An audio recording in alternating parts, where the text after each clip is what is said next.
After several false dawns, dashed hopes, I can't imagine the amount of stress that the likes of yourself and Jamie have gone through, Ryan. Um, we have some great news. It's finally over the line. We're going to have some hockey this year. Yeah, it's been a lot of work behind the scenes by a lot of different moving parts and a lot of guys to make this happen. So exciting times. Exciting for obviously for our fans and for the four teams involved, and hopefully the fans across the EIHL with we're hopeful with players representing almost every club playing in it. Yes, you say it's four teams, 24. What I believe is, I can't believe we're going to use this word, but regular season games. Nothing regular about it at all, really. And then a little playoff series at the end of it. It's exciting. It's great. Us, Coventry, Nottingham, and Sheffield, based down in Nottingham, in what I guess is going to be a bit of a bubble atmosphere. There'll be no fans being able to attend the game, but it will be streamed. Is that right, Ryan? Yeah, I think it'll be live streamed, just like kind of like all our regular season games, and I believe there'll be packages sent out for fans to play. There'll be a lot of hockey, very similar to like NHL playoffs, where there's a game almost every day that you can catch, and the guys will be busy, and but I think for the most part, a lot of guys will be coming over who have been kind of training off ice training and skating where they can, or skating with teams locally, but haven't been in game like situations. So I think it's a great opportunity to get our guys moving and to get guys that we expect to be back in storm colors, some much needed ice time, and so we're excited for the opportunity. Obviously a bit different with the recruitment and how that's all going to work. And, the draft will be exciting, I think, with the British guys, and kind of implementing, different players that play for different clubs onto your team and in your colors. And I think that'll be exciting for fans. And I hope they can get behind it, because there's been a lot of work to put this on, and I think it's much needed, and that we've seen the success down at the NIHL level, all the way down to, obviously I'm working closely with the Blackburn Hawks, and it just makes sense to do our part and get some guys on the ice and get back to doing what we love. It's fantastic news, and as a Storm fan, it's great for us. Obviously, I think there's. Reaction I've seen from across the league and other teams has been pretty positive. A lot of people, whether their team's participating or not, it sounds like they're getting behind this. But just the logistics behind it, Ryan. Why just the four teams? Well, I think the way, without getting too much detail, obviously every government's divulged differently, and your Scottish government's kind of, the guys are kind of financed to kind of sit still and wait till the new year. Same with kind of Wales and Northern Ireland, where England's a bit different, and we're putting a product on, but at the same time, it's a lot of it is behind, the general idea behind it is to get our Team GB guys some quality ice time. And we, luckily we've got some of them playing that have found jobs, but we still have a lot of them that haven't been moving for upwards to a year. So, the number one forecast for us is to make sure that all those players are eligible and have a place to play in this tournament. Should they choose to, they don't have to. So that's the big one, is to make sure that there is ice time available for these guys, because obviously they're going into a fairly big tournament, playing against a lot of quality sides, and we just want to make sure that they can get in game shape and go into their kind of mini camp before they head off to Latvia. As a league, did you feel like you had a responsibility perhaps to try and get this on? I mean, as I say, it ticks a lot of boxes. I mean, it ticks boxes for GB, which is important. It ticks boxes for the league, which is important, and it also ticks boxes from an individual club point of view. As when you put your Manchester Storm GM hat on, although it perhaps wasn't vital, it's still important that we were able to get this going and get some ice time for 2021. Yeah, I think we've always kind of wanted to do something, and there's been rumors around for a while that we were going to try to get up and do something. But, we're the logistics of the difference between us and the NIHL is massive. We have guys we have eight imports coming in, Canadians, Americans coming into the country. We have to house them. We have to kind of bubble. We have to work out all that. So it's a far bigger cost when you start doing that. We're going to be based out of Nottingham. Everything will be kind of run out of Nottingham. We'll play there in a COVID secure venue, and which is a big thing. Is it's just limiting the contact, and that'll be the big thing going forward, is making sure that we do stay COVID friendly.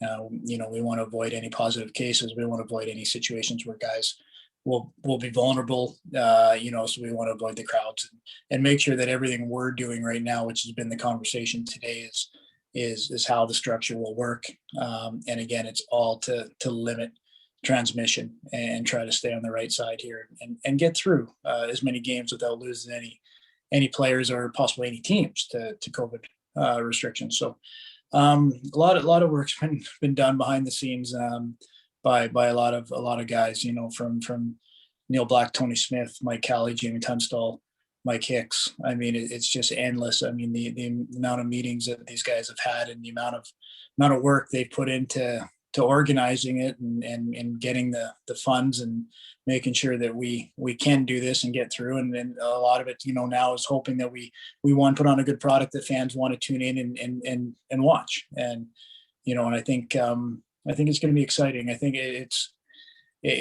unique. It's different. We want the players to come in and be loose and get moving and have some fun and get the touches back. And we want to make, want to make sure the GB guys are getting some quality ice time and some quality game time before they head off. We've had quite a few fans get in contact. A lot of them. Josh Williams, for example. How difficult is it going to be to fill the import slots in 4 weeks? It's the 3rd of April, March as we're speaking now. Pretty much 4 weeks away. Is there going to be any quarantine period for the players, and how are we going to get them in? Obviously, there's certain players who have perhaps already signed for other teams. Yeah, so we're working with the government on that as far as the quarantine, and there will definitely be some quarantining. So we have that to bear in mind, and obviously a lot of testing, positive tests or negative tests, I guess, are what we're looking for. They'll obviously have to test before they come over, and then when they come in, and again there will be a little bit of a quarantine, which we've equated for. So yeah, so it's going to be all 4 teams are kind of working together in a sense to one, maximize the amount of players that we expect to be kind of coming back into the league. We want to, I don't think anybody's too excited about bringing a guy that's maybe only going to be here for 5 weeks and we never hear from him again. I think we want to look at getting guys moving from all clubs where possible. If a guy's going to sign back in Dundee, who's sitting in Canada, hasn't, we'd love to bring him in. Again, Dundee fans are familiar with them. It all kind of works. So I think, well, you will see probably some fresh faces. I would imagine you'll see a lot of guys young guys that are coming back and probably coming back into next year, that we can get moving and kind of utilize this opportunity to kind of help everyone in that sense, I guess. I have seen a few people say, that, are there going to be any players out there that want to come and play? We've spoken quite a bit over the past year. There are quite a few guys out there who are without contracts, or raring to go. I don't think that would be a problem.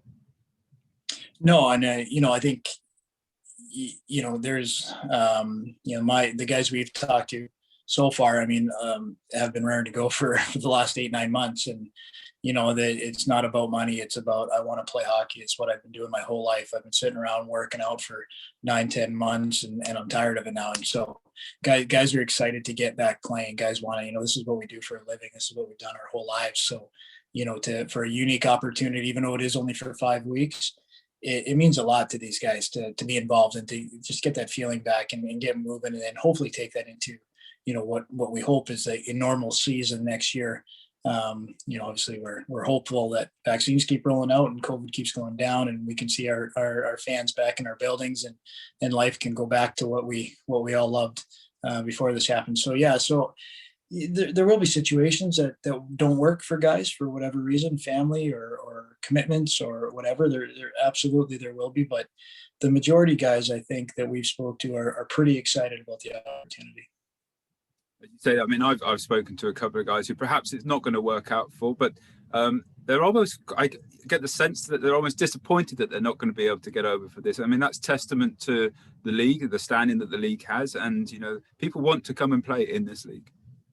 Yeah, so if you take a look at your guys, we got guys in the American League with Matt, we got East Coast League. It just doesn't make any sense for those guys to leave their current jobs. One, they'd be leaving their team in the middle of the season. Two, their season will go on for another 4, 5, 6 weeks, and then playoffs. So they're leaving a lot on the table. And the big one is just leaving any team mid-season. It's just not something guys do.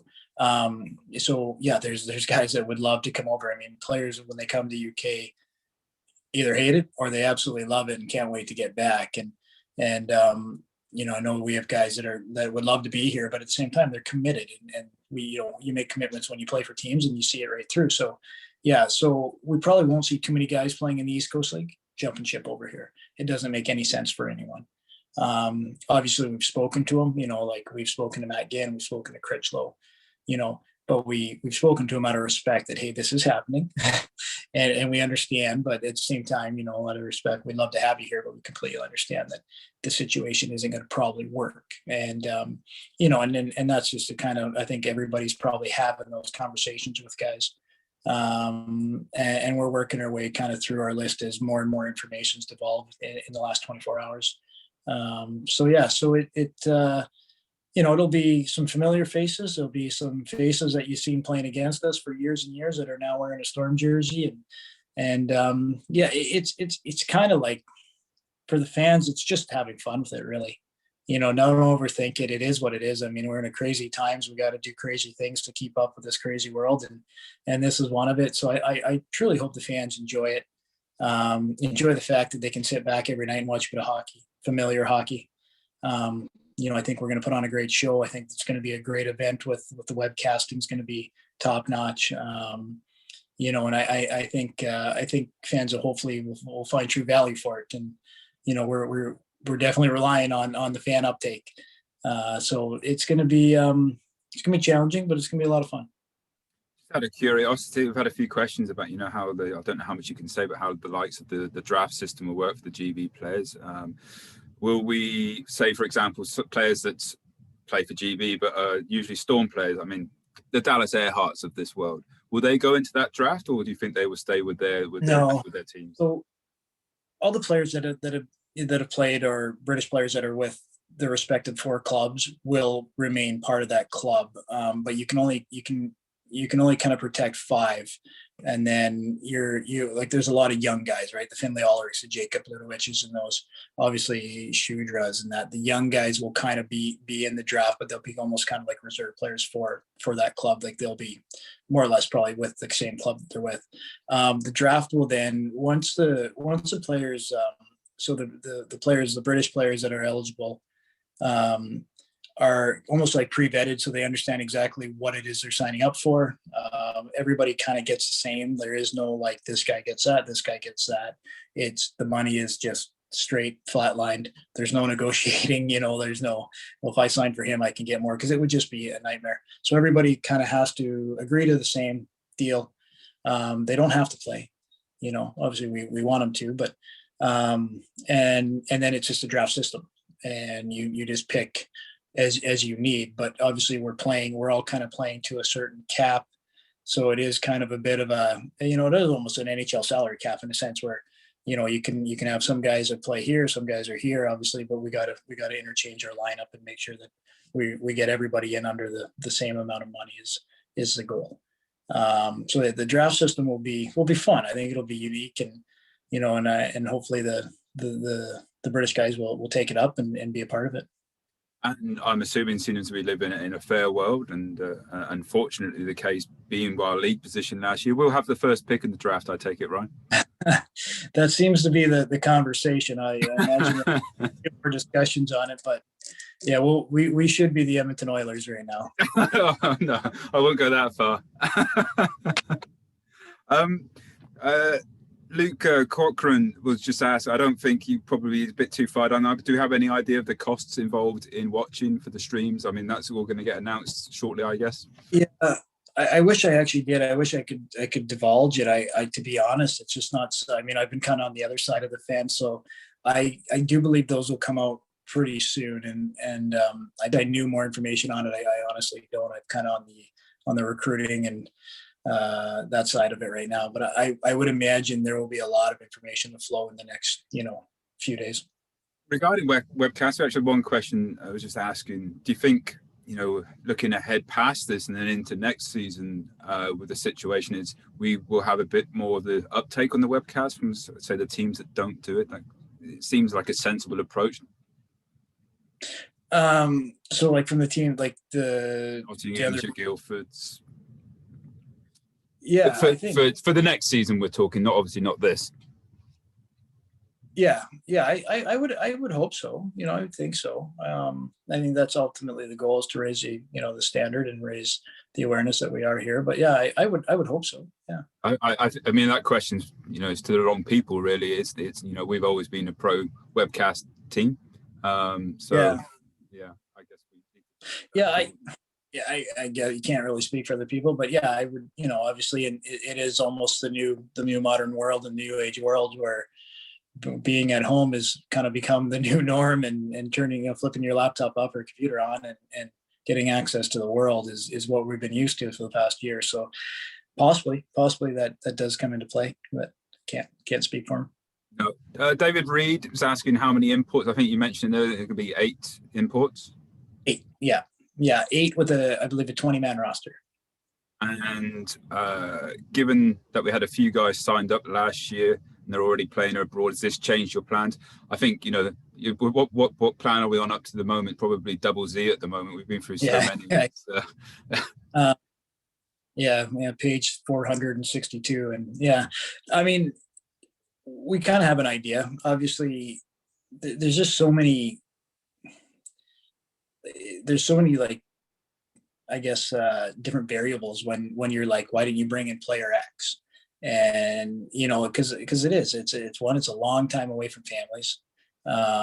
There's still a lot of uncertainty with different countries. In Canada, for instance, have a quarantine on the way back, and there's a fee there. So there's a lot of moving parts and a lot of stuff that we have to hurdle. So it's not always just going to be, well, we're just going to go grab those 8 guys and they'll come. So I hope that the fans kind of understand and respect that. We have guys that have retired at the end of last year, and I think a lot of it is we really want to focus on where we can on guys that for me, guys who haven't played that we fully expect to be back next year. Obviously, Tyson Fawcett's a guy that comes to mind that, we visualize Tyson as a big part of our club next year. He's a guy that hasn't played this year. It's very important that we get Tyson over here as best we can and get him back playing for, even if it is 5 weeks. So I think every team's kind of looking at it that way too. But, ultimately we will have other parts and borrowed parts to make our roster up. Well, that was one of the questions I had for you, actually. As the Storm GM, Storm coach, what do you hope to get out of this series? But you've nailed it on the head there. You can use this as an opportunity to almost have a mini camp before the big season starts. Yeah, and I think coaches are the same as players. I mean, we get rusty, and we get the itch to get back doing what we want to do, and teaching and coaching. So I think for us too, it's that's our life is being on the ice with the guys and in the room with the guys and creating an atmosphere and an environment for the team. And when you don't have it for so long, you miss it. There's days you think, I'll never miss this. I don't want to go back to that. You can have some tough days, but after a while, when it gets taken away, boy, you sure do miss doing what you love to do. So I think coaches are the same as players. We want to get back and get behind the bench and doing what we love to do. Out of curiosity, you mentioned about the GB players. It's almost a salary cap situation for them. Is it the same with the imports? Yeah, so it's kind of the same. Obviously, it's pretty much the same kind of deal. I think everybody's gonna sort of kind of be around the same fee. Like, there's nobody really making huge money. So it as of right now, it's kind of, everybody's kind of within reason of each other. And hopefully we see some young kids too. We see some really young kids that get an opportunity. So I think it'll be interesting to see how it all pans out. I mean, You can't just go and grab the best players you want, and and do everything. So there'll be a bit of tinkering and going on, which will be kind of fun and exciting too.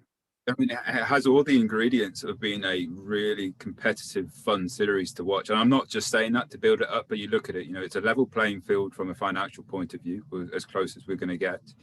You've got guys playing for GB roster spots. You've got guys who haven't played for a long time and want to get out there and earn contracts for next year. It could be exciting to watch. Yeah, I think it'll be exciting just with the way teams decide to recruit. Some teams may go off the chart and bring in 4 guys that maybe they're trying to sign for next year, and so there's not a lot of restrictions on the clubs. But I think you will see a lot of guys that we were familiar with playing in other teams.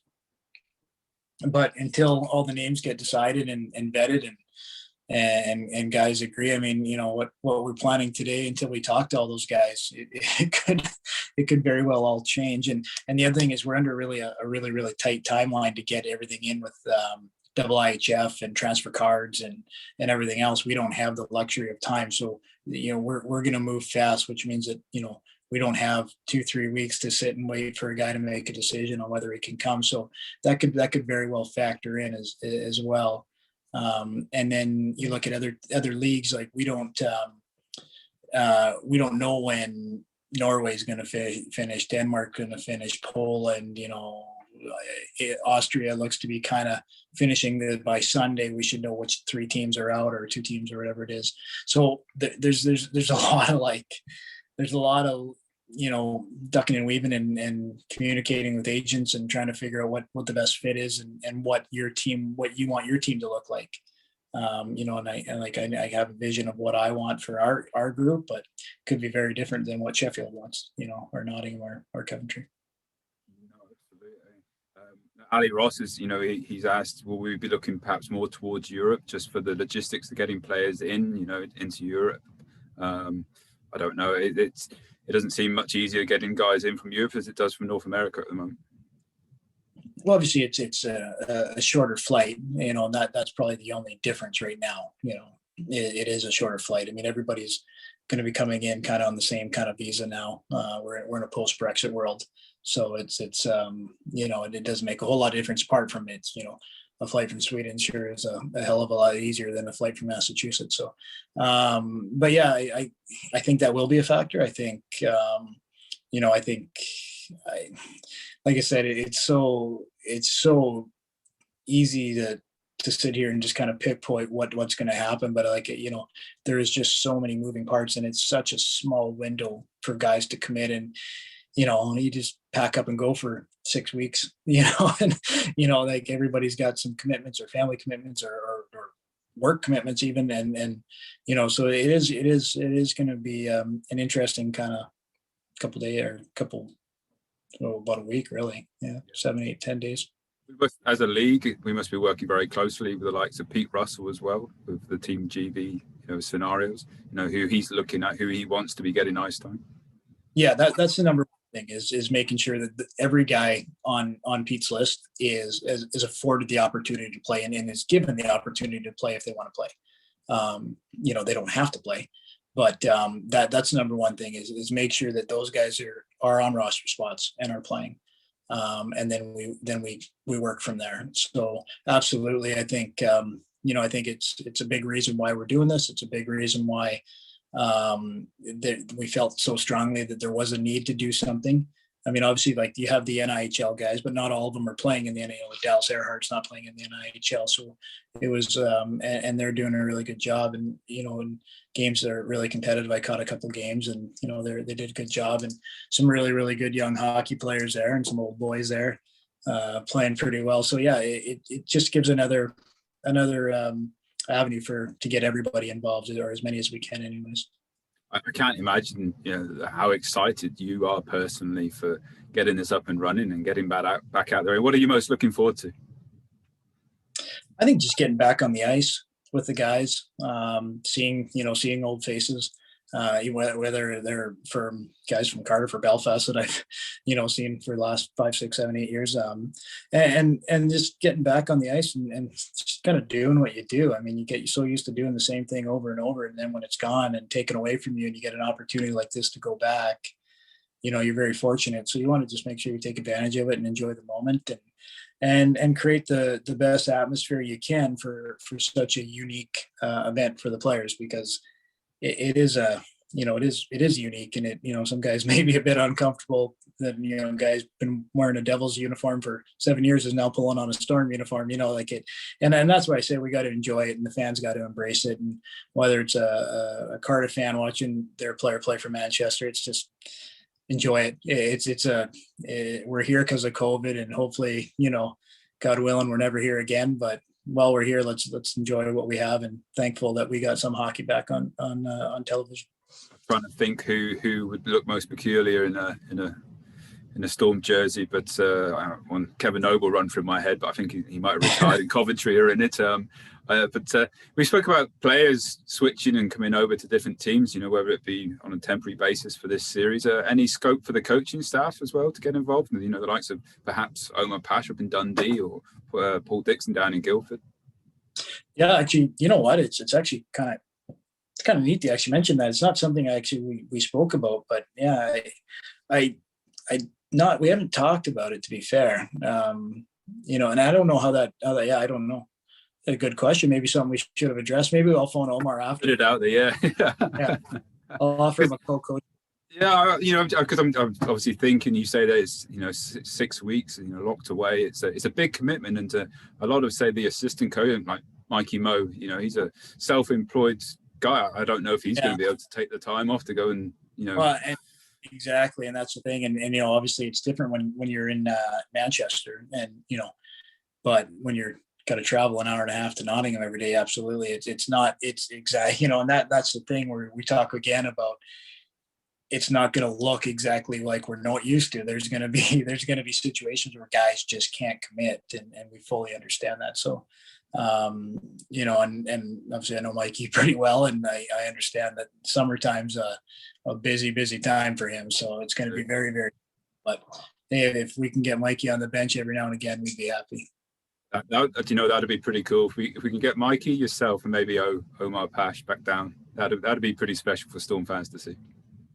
And you know what? And in this crazy freaking world, why not? There's no more rules. No, that's it. There was just the one last question I had, and it was from our own Lightning Jack. I'm surprised he's not been knocking at your door, actually asking what time the bus is leaving down to Nottingham. But he's a bit disappointed that you didn't put in for your 10K medal, Ryan. But I know. You did plenty of them at the start of lockdown, but a bit like me, you kind of fell off the wagon. I thought, well, we moved house, and then we bought this place, and I have a Rolodex of excuses. I just can't get around here. I thought I got away with it too, without him chirping me, and then out of the blue, he comes back. I thought for sure he forgot. He's been running about 50 miles a day, so.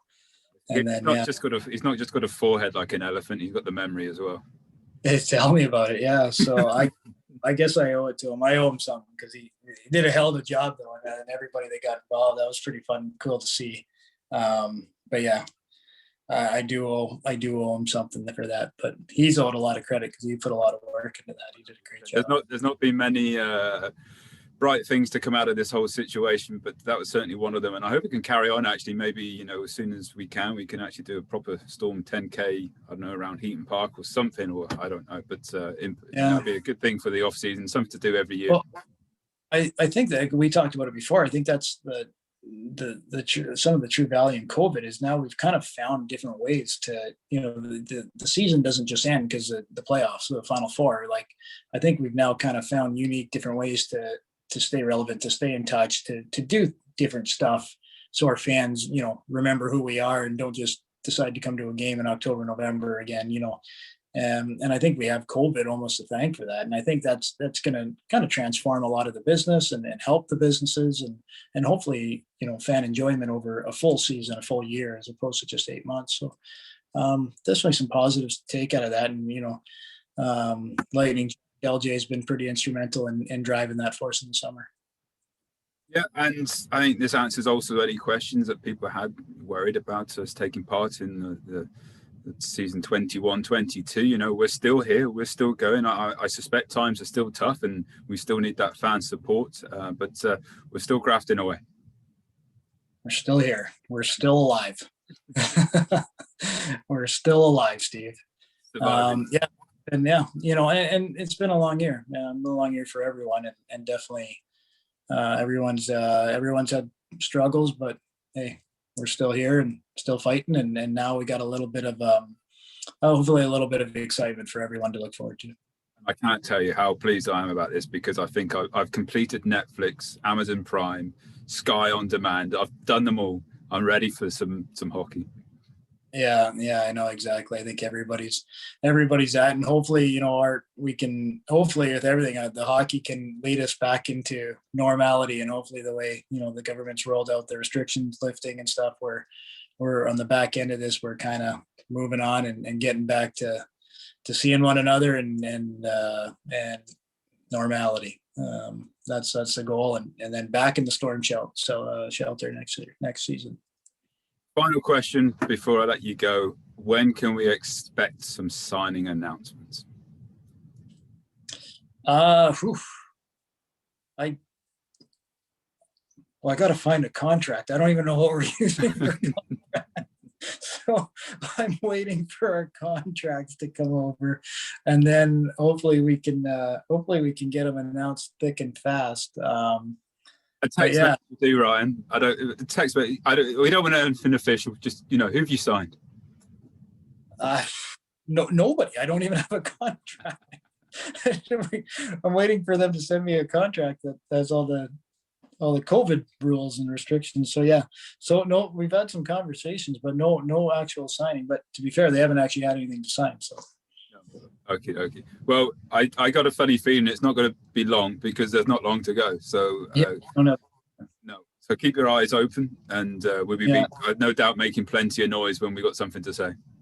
So if I'm ringing you as a fan, you know that we might be in a bit of trouble getting players over. So keep your phones on.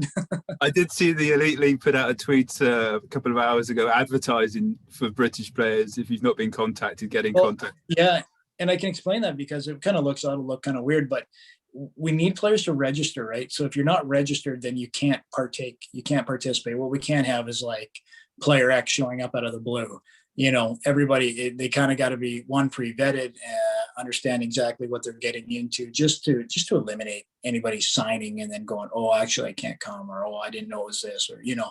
So we just thought, well, we need to get the word out, because whilst we're relying on every team to get to their guys and their imports and guys who they think would be eligible, you never know, right? You never know who's getting the message. So we just thought, well, we might as well put it out there. You know, let's just give it a go. If it catches at least half a dozen guys, great. We don't want anybody missing out on the opportunity because for whatever reason they didn't know.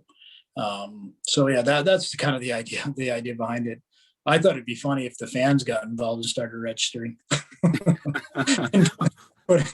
Putting their rec hockey videos up. Well, I don't know who's going to process these applications, but they probably won't thank you for it. But that's a brilliant idea. Just get them loaded up. Put your videos on YouTube and Facebook and Twitter. Yeah, put your promo videos on. You never know. No. Well, Ryan, thanks for joining us, and I'm really chuffed that it's actually something positive that we can chat about, and something confirmed as well, rather than speculating and just talking nonsense. Yeah. Thanks, man. Thanks for all your help. Appreciate it. Yeah, take it easy, stay safe, and we look forward to some new news. Okay, awesome. See you guys. Thanks. Bye-bye.